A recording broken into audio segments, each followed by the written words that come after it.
Good evening, everybody. A great Greek philosopher, Heraclitus, once said, "The only constant in life is change." Change. It's a very scary word. It's a strange word.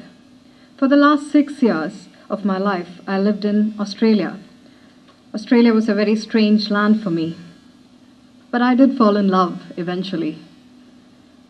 A month ago, I moved back again to India. There is a change again. Change is what we need in life. Change is what that sustain us, help us grow and progress and develop. What change are we looking for from our discussions today? How can we bring about change that is going to revolutionize the way we think, the way we do things, and the way we are going to do in future? I ask everyone who are seated here today, does change depend on us who are here today? I think, yes, it does. KK yesterday in his inaugural speech said, I quote, "Untouchability must be uprooted. It must be eradicated," unquote. Are we going to change this? If so, how? Racism, casteism, intolerance, injustice, how can we eradicate this? I do not want to be chosen for a job because of my gender, because of my sexuality, because of my caste, religion, color, creed. I want to be chosen because I'm capable. I can do it. How can public and private organization build a bridge to uproot such issues in order to bring cultural diversity and development in all sectors?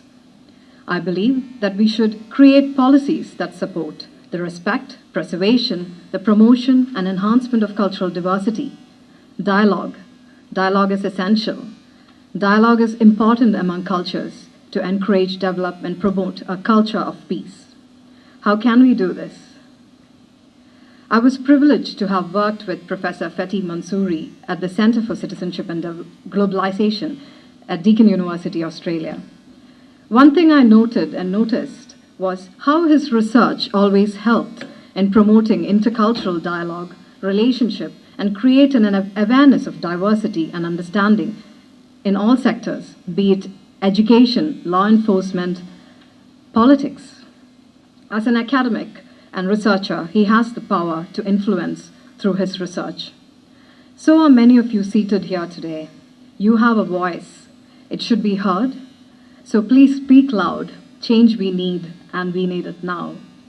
So thank you everyone for being with us today. Let me welcome our panel of speakers. We have with us Mr. Krishna Khanna, Chairman of Transforming India, iWatchBook, Ms. Lisa Annis, Programs Director, Diversity Council Australia. We have Mr. Ashok Panikka, Executive Director, Metaculture. We have Mr. Mahesh Tapase, Spokesperson, Nationalist Congress Party, Maharashtra, and Mr. C.M. Joshit, Deputy Director, Muralaya Foundation. Thank you one and all for being with us today. As before, our session will have 5 minutes for each speaker. So after all of the speakers speak, we'll open the floor for questions. So first I would like to invite Mr. Krishna Khanna. Krishna Khanna is a technocrat with 50 years of experience in management and education. He's a mechanical engineer from the Indian Institute of Technology with specialization in manufacturing technology. Sir, I welcome you today.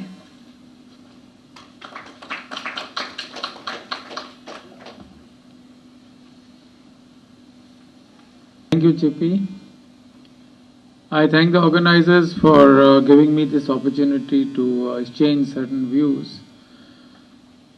Actually, all of us who have come here, including the people in the audience, are very knowledgeable. So this is not really a teacher-student sort of a relationship. We're all equals. We just happen to be behind the mic today afternoon. And many of you in the audience are probably very knowledgeable, and which I have had the pleasure of interacting during the day and talking. So I'm going to just reflect on certain aspects which could truly make the latent and hidden strength of our nation, which is lying dormant for the last 250, 300 years. If you go back into Indian history, 300 years ago, when the foreigners from Europe started coming to India, 1,000 years before that, people used to come to India, or even 1500 years before that, people used to come to India from all over the world. In fact, some of the oldest universities, learning centers were in India. India was a great trading partner with the rest of the world. In fact, it is said that around 1750, 1800, about 28 to 30% of the world's gross domestic product was in India. So if the Portuguese came and the French came and the British came, they were definitely not coming to a poor country. They were coming to a rich country because they realized there was something of mutual benefit. And of course, we tend to forget that Christopher Columbus set off on a journey of discovery to discover India. He was sent, actually, he managed to convince the King of Spain that he should go and look for India so that they could build up a trade route. And we all know that he landed in USA. And he saw the people there and he called them Red Indians. He thought he was in India. So the thing is this, there are a lot of aspects of our great country which in the last 250 years have been put in the storage space, like in old files of an office are kept in a godown, and a lot of intellectual property, a lot of thought process has been hidden away, which is now beginning to emerge. Person with my limited experience of work and travel, although I have had the privilege of nearly 15 joint ventures with 15 different countries of this on this planet. As a mechanical engineer, I was most impressed by countries like Japan and Germany, where I have spent nearly 6 years of my working career in Germany and Japan. And I just want to take these as examples to put home the point which I am trying to make. Germany and Japan, compared to India in terms of population, are very small. There are only 130 million people in Japan and about 82 million in Germany. Size of Germany and Japan is also very small, hardly 11-12% of India.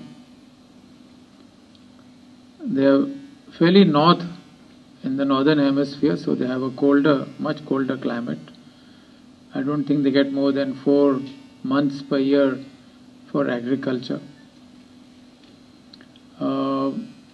They really don't have any mineral wealth to speak of, and they hardly have any energy. In fact, most of their energy is imported, whether it is all forms of hydrocarbon. And they were destroyed in the Second World War, and whatever was left in the Second World War, the Allies took it away. All their designs, their intellectual capital, engineers, and a lot of records, designs, drawings were all taken away.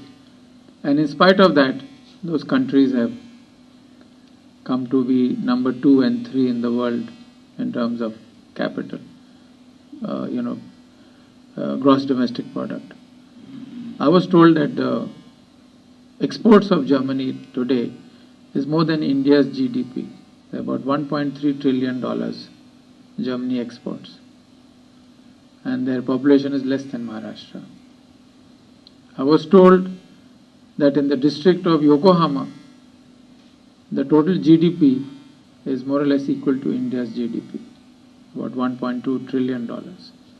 So the question is this: what is the miracle in those countries where they have no raw materials, no mineral wealth, no energy, very small in size, very acute, weather? In Japan, you also have hurricanes and earthquakes. Cost of building is very expensive in Japan. I have been to Japan at least 50 times, if not more. So what is the thing? The greatness is the people. Going to Japan today is like going for pilgrimage, like we go to a temple. There's so much to see and to learn from the people. And actually it goes back to education. Because as a businessman, we all know, or as somebody running any organization, we all know that we have three assets at our disposal: financial assets, material assets, and human assets. The only assets which are really important are human assets. Human assets can create financial assets, and they can arrange to get the material assets. So this is the message I wanted to share, and I'd like to just end with another small, actual personal experience. When I was visiting South Korea, which is again 33 times smaller than India. South Korea's area is 3% of India. They have a population of 4.5 crores. And their GDP is same as India. They have no raw materials, no mineral wealth. What they did 40 years ago, they looked at their neighbor Japan, and they found that Japan was really doing so well in spite of the Second World War. So they started copying Japan. And they created a position of a deputy prime minister whose main job is education. The deputy prime minister of Korea only looks at human resource development, vocational training, education. Computer. So we're having some formatting issues, but I'll just speak, and I'm going to try to keep to my 5 minutes. Thank you to the organisers for having me here today. It's probably a little bit of a change in the zeitgeist with the sort of stuff I'm going to be talking about, because I represent the corporate sector in the sense that they are my clients and they're the people that I deal with. I work for an organisation called the Diversity Council of Australia. Oh, someone's saying that they've got something that's PowerPoint. Well, come and see. It's okay. I can talk. Anyway, I work for the Diversity Council Australia. We are an independent but not-for-profit member-funded organisation.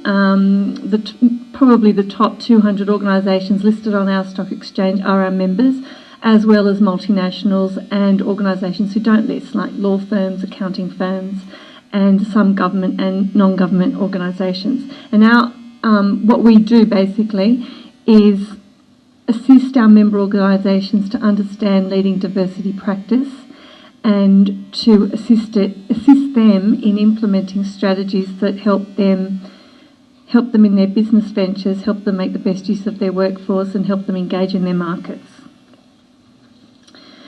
So we look at all of the diversity dimensions, including gender, sexuality, disability, etc. But today I'm just going to focus on cultural diversity, because obviously that's the topic of the forum. I think this is one of the hardest ones to manage, because gender is so easily identifiable, even though it's a very broad church. Cultural diversity is really difficult, especially in Australia, because it consists of more attributes than what people realise. Often when you mention cultural diversity, people may get a picture in their mind of people coming from different lands or speaking different languages, but actually it's much more complex than that, and those complexities are what make the interactions between individuals more challenging and more difficult. And if you're trying to harness the potential of a workforce or a labour market or a population, then those nuances need to be understood. It's got more dimensions than any other diversity attribute, and it invokes something which we call unconscious bias. There's a very famous Harvard test that you can do to find out what your unconscious biases are. And when I got the Cultural Discrimination Commissioner in Australia to take it, they were quite shocked at how racist they were. It often relies on the concept of self-identification, which is another complexity in the problem, and it's misunderstood even by those who are well-intentioned. Differences in the way people in society psychologically respond to other people is really deeply entrenched in our psyche and in the way we've been brought up, and we often don't even realise the judgments that we've made about people. So we set about to understand what are the attributes that create cultural diversity and came up with 5 particular attributes. The first one is culture, shared beliefs, values and customs, and that's not necessarily on the grounds of your ethnicity. You could be culturally connected to another individual on the basis of your political beliefs or another value system. The second one is ethnicity, which is a self-determined combination of identifiers and characteristics that connect a group of people, and that's really complex because it's self-determined. So my own personal example is I'm an Australian with my father's Italian. Many people might look at me and think, well, are you Italian? Well, I don't identify that way. So that creates a complexity amongst people looking at you, making a judgment about where you may be from, and then attributing values that they have attributed to that particular person to you. So the complexity begins. I mean, we all do it, I assume, because it's simple and it enables our brains to function properly, or we wouldn't be able to compartmentalise the information. The third concept is our ethnic origin, which is complex and subjectively meaningful, and that includes our perception and our heritage. So, for example, in Australia we have an Indigenous population. It's a small sector of our community, but nonetheless they identify based on their bloodline, and they don't have to be fully Aboriginal to identify as being Aboriginal. As long as they've got a drop of that blood in their bloodline, they identify that as their ethnic origin. But if you were to look at them, it's a recessive gene in the genome, and so when people, the bloodline is passed down, it's actually an ethnicity that dies out physically quite early, but the bloodline's still there, and so are the values, and so are the attributes, and so there are the complexities as well. And the fifth section is religious affiliation, and I'd like to also include your non-religious affiliation, because that's one of the largest growing groups internationally, but in Australia. And actually on our last census, 20% of Australians identified as having no religion. And that's important because it means that we have to understand that people of faith and people without it are all entitled due respect. Another factor is language, but I think that's less important because people make judgments about people based on what they see before they ever hear them talk. Now, Chibi actually mentioned something before. She quoted a Greek philosopher. I'm going to quote another one, Plutarch. And it's a wonderful quote that I love, and it says, "What we achieve inwardly can change outer realities." And I think that that's really true. So who we are inside determines how we interact with other people and how we judge them. And it's true 1,000 times a day in every dynamic that we create and every dynamic that we have. And those dimensions that I mentioned before all create the individual that we are. And then we go into workplaces or into societies where there are people who have got similar, albeit different makeups, and it's no surprise we have conflict. Our context in Australia is quite multicultural. 23% of our population is culturally or linguistically diverse. A quarter of our population have been born overseas. 2.7% are Indigenous, and 16% speak a non-English language at home, the most common being Italian, Greek, Cantonese, Arabic, Vietnamese, Mandarin and Tagalog. We have difficulties, like every other country, in struggling with coming to terms with cultural diversity.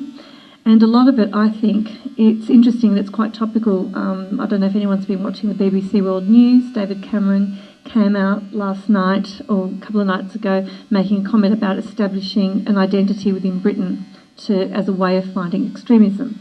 I think that's interesting because I think one of the issues, and some people have alluded to it today, especially in one of our other groups, is we almost have a lack of a cultural understanding of our own country when it becomes more and more multicultural. And that's not necessarily a bad thing, but it creates complexities and challenges. We can have a lack of understanding of our historical legacy. That's certainly true in Australia, and we can't make assumptions about people. An added dimension is that self-identification creates further problems, as does the increasing exposure to cultural diversity in workplaces. And in most Western cultures, I know this is true in Australia and the United States, people are paranoid about privacy. So there's all sorts of privacy legislation which comes up against freedom of information legislation. So you're actually operating within a legislative framework that doesn't always facilitate your capacity to obtain knowledge. The next complexity is that we are now operating in an international market, a global economy. There are new technologies which mean that there are fewer barriers, one thing we were talking about in the session before. And it's also a global marketplace for labour with an increased competition for talent and greater mobility. And the more we have that change, the more people move around, the more we have to face these issues. Okay, so I've got a series of questions here. I won't read them out. I don't know if people can see them, but certainly you can get my presentation from Peter later if you want. But I think we do need to ask, to what extent do the goals of private enterprise, so businesses, align with our public interest, and how might we better align those goals, and what would these partnerships look like? And that's not all of the questions, but I think they're the key ones. And I think in view of the complexities, we need to ensure that we can tackle that challenge and not oversimplify. I think oversimplifying, aspirational things are fantastic, to say we want to live in peace and harmony, and aspirational things are what we should all strive for, but the reality is that we can never get there if we don't take a pragmatic approach. One of the things that we are doing at DCA as the beginning of a pragmatic approach is actually to start a census on cultural diversity. Now, that probably sounds a bit, how can you do that? It's not going to be a census in the sense of what country were you born in, what language do you speak. We already capture that information on our normal census. We're actually going to dig into what makes individuals individuals, so what their ethnic origin is, what their ethnic identity is. We don't understand that, and from my research, not many countries do either. So I think we're trying to develop a model now to try and understand that, because the more we understand that complexity, the better we can deal with each other as human beings, and everyone benefits. And as a member-funded organisation, I have to make sure that everyone benefits. So thank you for your attention.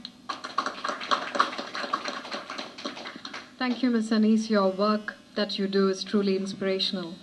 And we move on to our next speaker, Mr. Ashok Panikar. He's the... How many of you are dying to get away, get out of this room? It's also very warm. Anybody? Okay, you folks are very polite. Either that or you completely lost all energy. Anyway, so thank you, Peter. Thank you, Maya.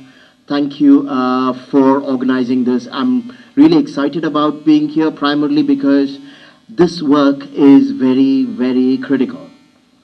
It's also what we do at Metaculture.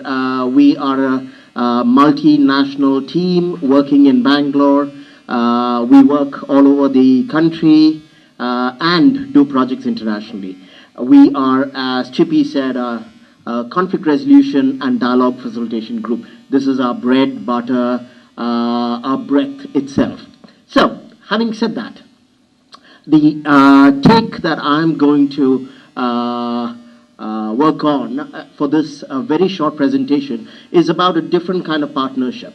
And the partnership I want to focus on is the partnership between minorities that are very often at risk and majority or dominant groups. So before I go into that, I would like, so my tagline is justice, peace, and coexistence as though all people matter. Now, when I say all people, I'm coming at it because for the longest time, and by that I mean the last few decades, the term diversity has been looked at primarily from a human rights perspective. In other words, the protection of minorities, which is really very critical because particularly after World War II, it was pretty obvious that minorities in many parts of the world were at risk. So, and in the US, I started my career in the field of diversity training and cross-cultural work. Now, the stance there, as I said, is very minority focused. Very often, and people who've done work in this field know that when there are training programs that are set up in corporations or in communities or in schools, it very often boils down to trying to make the white person, if it's a white country, less racist. Or if it is a brown country like India or whatever, the focus is on trying to make the majority group less prejudiced or biased. So the field of diversity and multiculturalism for a long time has focused on this. I'd like to kind of just share a little story which I'm sure a lot of the Indians are aware of, and I don't know if the Westerners are. So, how many of you know the stories of the Parsis coming to Gujarat? Okay, some of you do, right? So the Parsi the Parsi refugees came to India, and the local Raja, the Jadav Rana, met them at the beach with a pot full of milk, filled to the brim, signifying that, you know what, we really have no place for outsiders.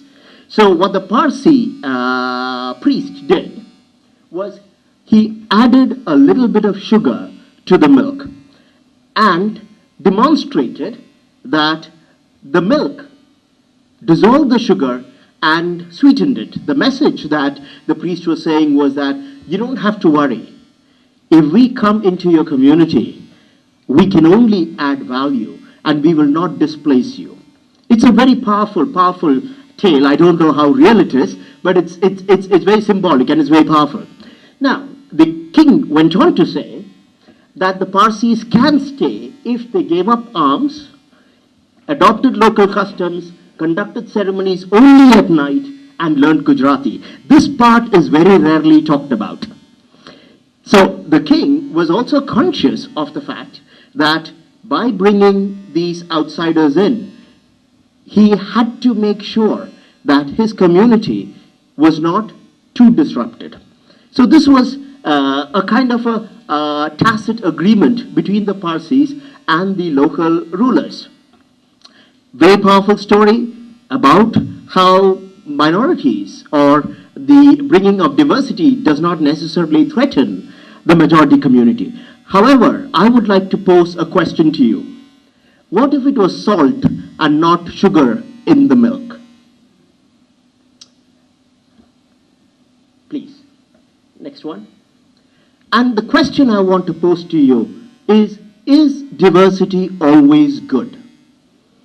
I know that for the past day and a half we've been talking about the importance of diversity, and I think that is the real question. However, while we address this, and I want to refer to what Lisa mentioned, that it's good to talk about peace and it's good to talk about diversity, but we cannot close our eyes to the complexities of what it means to live in a diverse world. So, consider the village pond. I mean, most of us, at least in India and Kerala is rich in village ponds. There are many, Kerala is rich in water. So, all village ponds are famous because they have biodiversity. The flora and the fauna are very complex, okay? The ponds also have fragile ecosystems, as we have discovered when we pump effluents into the pond, or we introduce a species of fish or a weed or whatever that is not native to the pond. There should be another two lines, unless it's disappeared. Oh, sorry. Okay. Okay. So the point about the pond is, if you introduce the wrong kind of fish or the wrong kind of flora, you can actually kill the pond. I would like you to consider your own local community. Communities, in a sense, are also complex ecosystems. Okay? They are robust and they can also be very fragile. New technologies, economic structures, and shifts in power relations can disrupt the ecosystem. I was in a group this afternoon and we were looking at culture, and one of the things that struck me was technology can seriously disrupt culture. But we like toys, don't we? Our Blackberries, our internet, we like our videos. We don't have a problem with acquiring new toys and introducing them into our fragile communities and families and not worrying about the impact of that. But when a foreigner comes into our midst and practices his or her ways of living, then it's a visible threat because we are more conscious of that. However, the point is that immigrants like technology, like changes in power structure, also threaten and challenge the kind of societies or communities that exist. Therefore, the challenge that communities have, and because we do a lot of work with communities, with interreligious groups, with corporations and displaced communities where big projects are concerned, we are conscious that we have to work very closely with the challenges that the introduction of a new migrant community, for instance, faces, as well as poses in a larger community. Why is this important? Let's just take a look at what's happening in Europe right now. Tremendous, extraordinarily liberal societies, from the Scandinavian countries, to Germany, France, etc. In the past couple of years, you have the leaders saying multiculturalism is dead. You have a tremendous backlash in countries like India with the nationalist fringe, the Hindutva, becoming very strong and asking for a monolithic identity. Throughout the world, it's the case that when societies are challenged, economically or otherwise, the target will be the minority community. When things are really good, nobody really has any incentive to actually target minorities. But when things are problematic or when there's tremendous anxiety, minority communities will be challenged. The only way in which minorities can be safe is through negotiating and by us as mediators and facilitators, taking into consideration the interests, the fears, and the anxieties not only of the minority community but also of the majority community. This is as true in Germany or France or the Netherlands, famously liberal, and now they are becoming, pretty anti-Islamic, for instance. Okay, they're banning minarets in Switzerland. They are banning the burqa all over the Europe. There is this kind of a threat needs to be addressed in a complex way. So the only thing I want to leave you folks with is, it's all well and good to talk about peace, love, brotherhood, sisterhood, and all those nice slogans. But diversity is tough business. It's extremely tough business. You've heard the term tough love, right? I say it's tough peace. There's no such thing as easy peace. You need to understand, you need to negotiate, you need to find a way to coexist. It will not come merely because our hearts are in the right place and we all, as the Americans say, you can't hold hands and sing Kumbaya and hope that the world will be a better place. Thank you. Thank you, Mr. Panikar. We all have to remember that diversity, we cannot ignore the complexity of diversity. We move on to our next speaker, Mr. Mahesh Tapasi, spokesperson, Nationalist Congress Party, Maharashtra State. His mission is to promote unity, oneness, togetherness, and peace, to protect, care, and inspire and empower the underprivileged, to encourage sustainable development through active participation and community involvement. And also to form the next government. Yes, and also to form the next Thank you, government. Chippy. Yeah. At the outset, I would like to thank Mayaji, Peter, for having invited me here. My dialogue with you is going to be very, very India-centric, very crisp and very precise. A little bit of past and a little bit of present. Let me start by telling you that 5,000 years of civilization, thousands of wars, multiracial, multicultural, multi-religious, multilinguist, the ancient Bharat, the medieval Hindustan, the modern India with a population of over 1.2 billion, home to four of the world's major religions, was once upon a time known as the Sone ki Chidiya, or the Golden Bird, where dharma, karma, yoga and moksha formed the basis of life. Happiness prevailed amongst the majority, as inequality, exploitation, greed and lust was practically unheard of. But that was the time in the Satyuga, or in the Golden Age. Friends, the onset of Kali Yuga, or the Dark Age, sees a steep decline in the spiritual and moral values. Greed in the form of invasion by the Central Asian nomadic tribes on the diverse and then tolerant population of India destroyed the existing system of social conduct, culture, religious practices, lifestyle, and ethics. The European imperialist, as Krishnan Khanna has already said, later established trading posts in India and subsequently took advantage of the various internal conflicts to establish colonies only to export India's native wealth to their respective countries. Here I would like to show you something what Lord Macaulay had said in the British Parliament on 2nd of Feb 1835.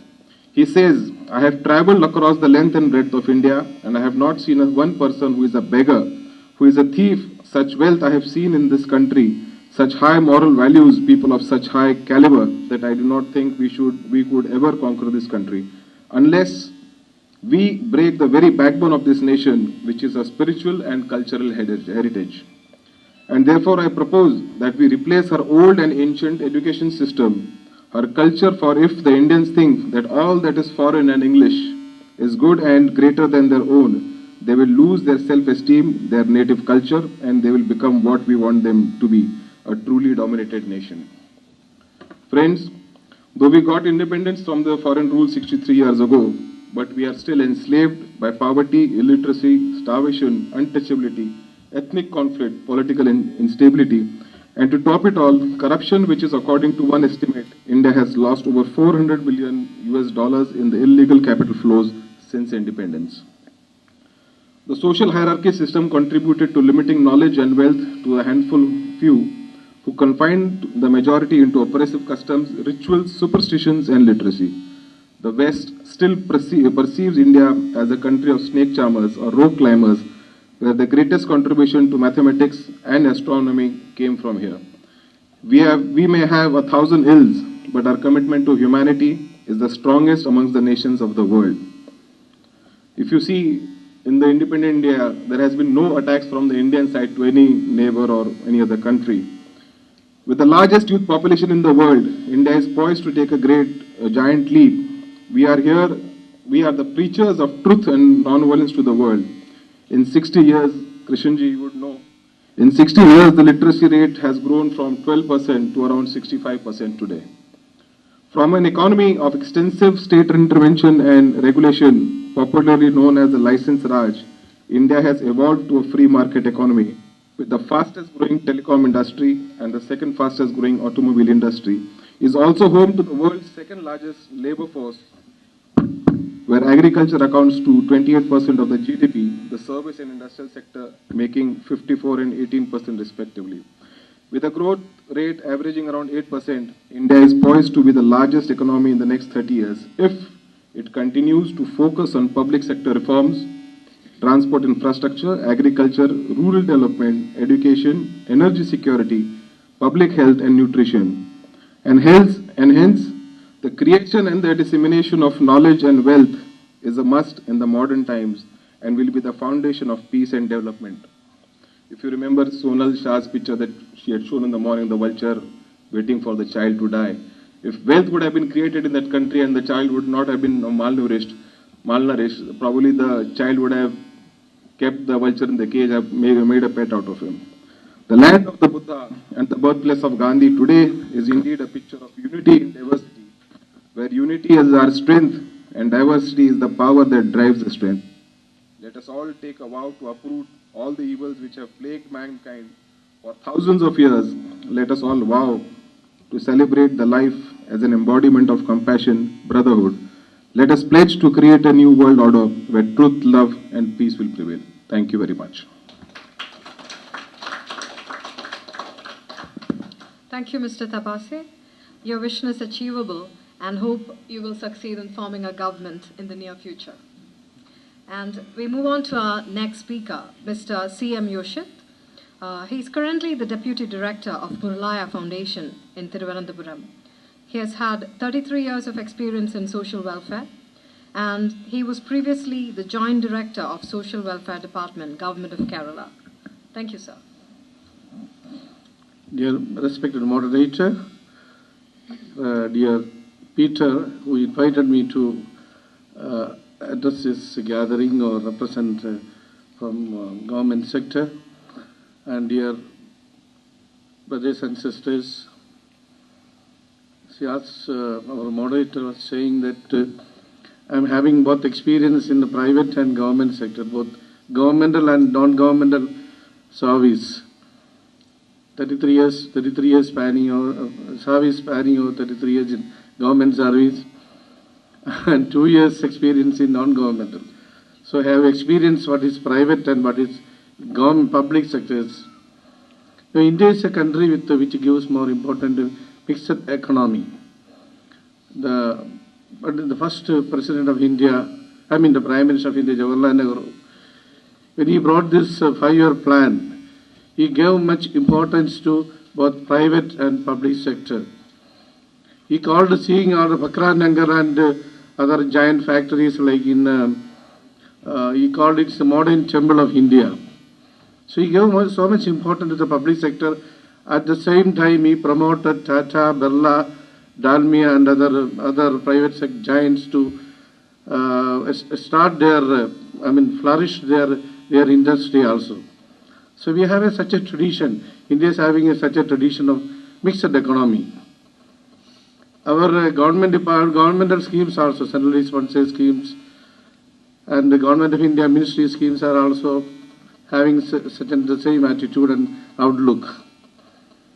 Our centrally sponsored schemes are implementing through the non-governmental agencies like rural development schemes, health services schemes, education schemes, schemes for the welfare of the scheduled castes, scheduled tribes, Adivasis, schemes for the disabled people also. All these schemes are through the non-governmental agencies, or which is called, or earlier it was called voluntary organizations. They have a great role in Indian economy, Indian social system also. I have experienced that there are so many very noble, nodal and beautiful organizations in Kerala, which was run by the nun sisters and other organizations. Schemes for the disabled people, scheme for the orphans, scheme for the downtrodden, for the scheduled caste, scheduled tribes children. We have a beautiful scheme we are running with the sense of UNICEF, WHO, which is called Anganwadi centers, where we are implementing a package service for the women, children, and adolescents. So we are getting so much assistance from the side of NGOs. So the Government of India and the government is having very good associate and partnership with the non-governmental organizations. That's a healthy practice, healthy economic social system. As I told that India is having a very beautifully unique economic system, mixed economy. That's building such India's progress so far is so much indebted to this both private and public sectors. So very good harmony is prevailing Indian scenario, like in the field of industry, in the field of health, education, rural development, even education also. The first in Kerala, the college and the first school was started by missionaries, CSI congregation of fathers, CSI missionaries in Kottayam. At that time, untouchability was prevailing in Kerala. Even backward communities, scheduled caste communities, they were not allowed in the schools and colleges. That time the missionaries, they enabled those communities to enter start their education. With regard to health service also, we have so much of primary health centers, even rural health centers, so many hospitals, private hospitals in Kerala. We have so much, even the working class also depend on the private hospitals in Kerala, which is very unique, which never you found in other states like Bihar or Orissa or Rajasthan.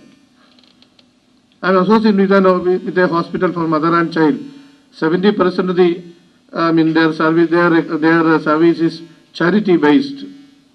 There are so many hospitals in Kerala which provides some charitable assistance. So non-governmental and governmental are very coordinating. They are going to shoulder. That is happening in Kerala. I can suggest in so many other aspects also, in public transport system. I am from Cochin, where there were usually in a month there were 3-4 strikes, private buses. Private buses are monopolized in that area. Now the government started in public, with the Jawaharlal Nehru renewal missions, they started some public transport. So there is very good coordination, there is no strike at all. So that is recorded for a very healthy, harmonious, running of all the projects and activities. What we call is the two sides of the coin, this public and private sector. See, so Indian economy, when we explain, I told you that Tata's, Birla's contribution is very immense, very great. Tata's not only is running in industry, even he is running a hospital for cancer patients in Mumbai, and all the hospitals are very big hospitals. That's the case with the Birla Foundation. And all these private sectors, they are all doing very philanthropic social responsibility, discharging social responsibility and social commitment also. So in the field of, as a man who I worked long time, 3 decades and more in government service, now I can frankly say that so much restrictions are there in government service. No freedom at all. Whatever the new proposal, innovations, model projects be put forward, that will be discarded and rejected by the higher ups. Because even the middle level officers, executives put forward, submit very innovative projects, that will be rejected by the higher authorities. Even I don't say that even IAS officers or the very senior officers. That's our experience in government service. Whereas in public sector, I got enough freedom. Whatever the new proposals I put forward, I submit to my new chairman. He congratulates me. He take into account in a good spirit and he give encouragement to me. So my experience in private sector is something very interesting. Now I think that why did I spend such a long time in associated with government agencies, which there is no freedom at all. Even you will find that a good sum of amount is lapsing with regard to rural development projects, national rural employment projects, national rural, so many other projects. Government, all the state governments are lapsing so much amount for the upliftment of the rural folk. Anyhow, this both public sector and private sector inevitable for the development of a country. That is our experience. Thank you very much. Thank you, Mr. Yoshit. Hope your work will continue on and support and assist the many who depend on it. So now we open the floor for questions. And who's first?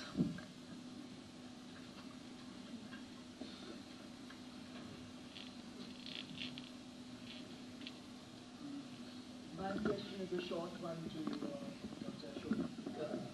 What is your concrete time-bound solution for achieving this tough thesis? This concrete time-bound solution. I plan on solving the Palestine problem within the next 48 hours, and Kashmir will take a little longer, but that's because of corruption. Anyway, but jokes apart, I wish there were easy to see life at a very simple level. There are usually, if you dig into any conflict, where peace doesn't exist, you will see very clear substantive issues. Okay, you'll see issues which are economical. You'll see issues which, for instance, have to do with the power structure. You will see historic grievances. It really, so depending on that, on the mix of issues, you have to create a plan to rebuild trust and to negotiate so that some of these issues can be actually resolved. That's why I said there are no easy solutions. Let's just put it this way. We know divorce is increasing in India. A family that's been, you know, a husband and wife that's been married for 10 years or 15 years, okay, compared to the Kashmir problem or the Palestine problem, it looks very small. We do family mediation, and I can assure you it takes a long time to get partners whose relationship has completely broken down, to rebuild the trust and to start finding reasons to actually collaborate and cooperate with each other. So again, I don't believe there are any easy solutions to this at all. But what's needed, other than a good heart, and I see a lot of that, I've seen a lot of that in the past 2 days, is really skill and knowledge. I think good intentions without really complex knowledge and without great skills is actually dangerous. So you need a combination of these two. Thank you, Mr. Panikar. I'll just add one thing to that. I think the other thing that we need is you've always got to present what's in it for them.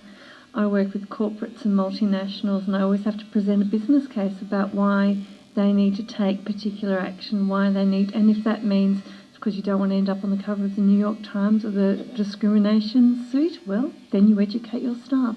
So I think that plays a part in it as well, as undesirable as it may be to be motivated that way, but I think that's the reality. Absolutely. A lot. And what I'm hearing Lisa say is enlightened self-interest. Yeah. Thank you.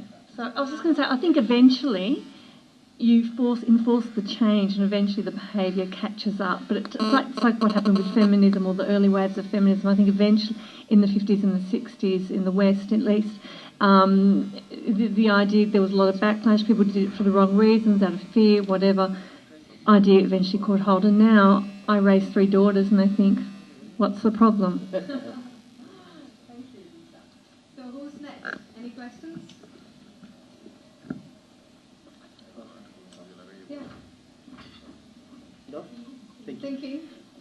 And John. John. I have a question to Mr. Krishnan. I think some of it was answered in our session of education. But what's your take on education as an antidote to poverty? And if the whole of India, for example, or the whole of China is educated, do you think the governments will be able to give them jobs?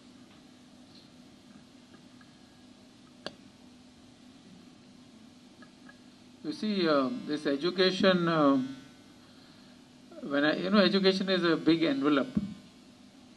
And inside this big envelope are a lot of small envelopes. Now, when I talk of education, or when we talk of education, we are talking of human resource development. That's the big envelope. Now, in that are smaller envelopes like pre-primary education, primary education, secondary education, enterprise skill development, vocational training, livelihood development, things like that. Now, one of the things which we will have to address very quickly, which personally I think we are not addressing, is the fact that we are not, even our people of this country can't read. Now, that's really not Rabdi Devi, Chief Minister of Bihar, before Nitish Kumar became Chief Minister, she was taught how to write Rabdi, one word, because she had to file. In the files which came, she had to sign something, as the Chief Minister. So they thought if they teach her Rabdi Devi, it will be too long, so they only taught her to sign Rabdi. And she used to write Rabdi, Now the question is she educated? Now, when I say education, we're talking of relevant education, and what does it mean? It means character building. It's not only IQ, but SQ and EQ. And after that, we have to give them a skill. We're not skilling our people. Today, if you look at agriculture, I know that's your pet subject, but look at agriculture. 3.5 lakh vocational training centers in rural China, where they train 60 million farmers every year in agriculture, forestry, floriculture, animal husbandry, seeds, agricultural machinery, cooperative farming, food processing, I mean the fertilizer use and all that. So question is no use giving microfinance to our farmers? I'm just taking agriculture as one example. There's no use giving microfinance. We need to train them up. And answer at this time to Mahesh that we know that there is this whole issue of how Maharashtra sees immigrants coming in, and I think the larger issue for India will be immigrants coming from outside of the country because of climate change or whatever. And what is your take on that? Because ultimately this migration is going to happen a lot, and unity and diversity, how do you address that in that perspective? But you can answer this if there is time. Do you want to answer that now? So it is not Maharashtra. It is only one particular personality who thinks in that way that you were, trying to say. It's not Maharashtra that thinks.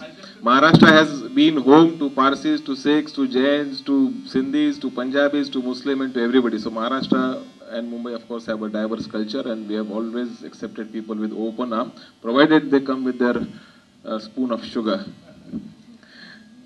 There is a question from Professor Mansouri. Actually trying to connect two things that we're talking about, which are education and education and diversity.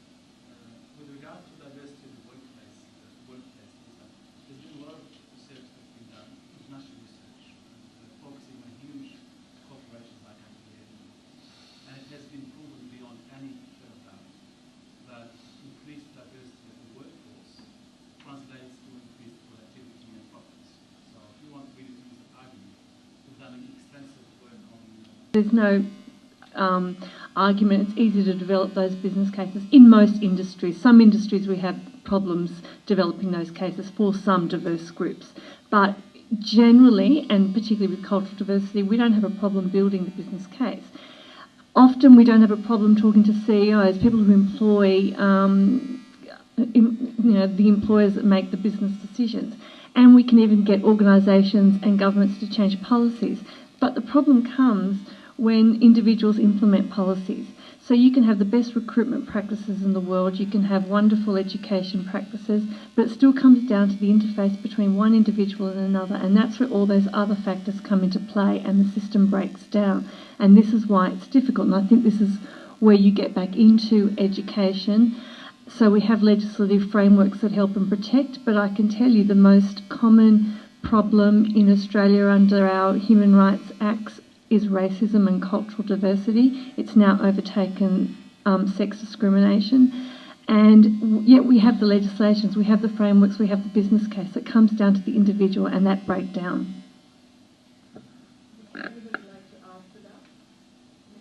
Can I respond? I just want to respond very briefly to this. You know, this education word is normally in the educated class, it means the degrees you are holding.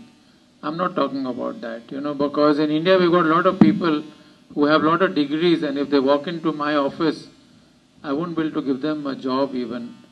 And I'll probably put them on very humdrum things like serving. Still had jobs, they were still earning, maybe not that much. And so the question is, it's a very... Literacy and education. Because you mentioned about Rabri Devi, that is that she was barely able to sign her name with the Rabri. And you know the history, Akbar the Great, he was illiterate. And Akbar the Great, he was able to promote religious harmony, and during his rule, he was able to accomplish a lot. So we are confusing literacy with education. That's one point.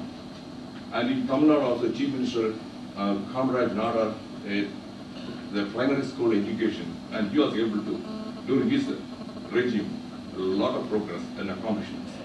So that is one aspect.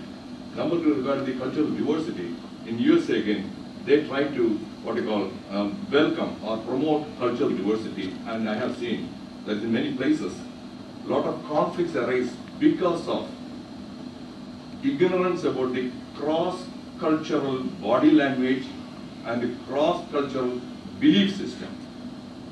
So that is where I give talks and conduct training programs on cross-cultural, that is body language and communication, misunderstanding. Most of the conflicts arise because of miscommunication and misunderstanding. And we are not doing anything about those areas. And we assume that, okay, cultural diversity, okay, get one guy from this culture, this guy, and everything, okay, to celebrate that cultural diversity, that will lead, I am sure that Ashok Panikar will agree with that one. That may lead to more conflicts because of miscommunication and misunderstanding. That's all I want to say. Thank you, Mr. Reddy and Dr. Reddy, sorry. And thank you everybody for joining us today, and that's the conclusion of this session. I hope you have an enjoyable evening today, and we'll meet again tomorrow morning at 9 o'clock.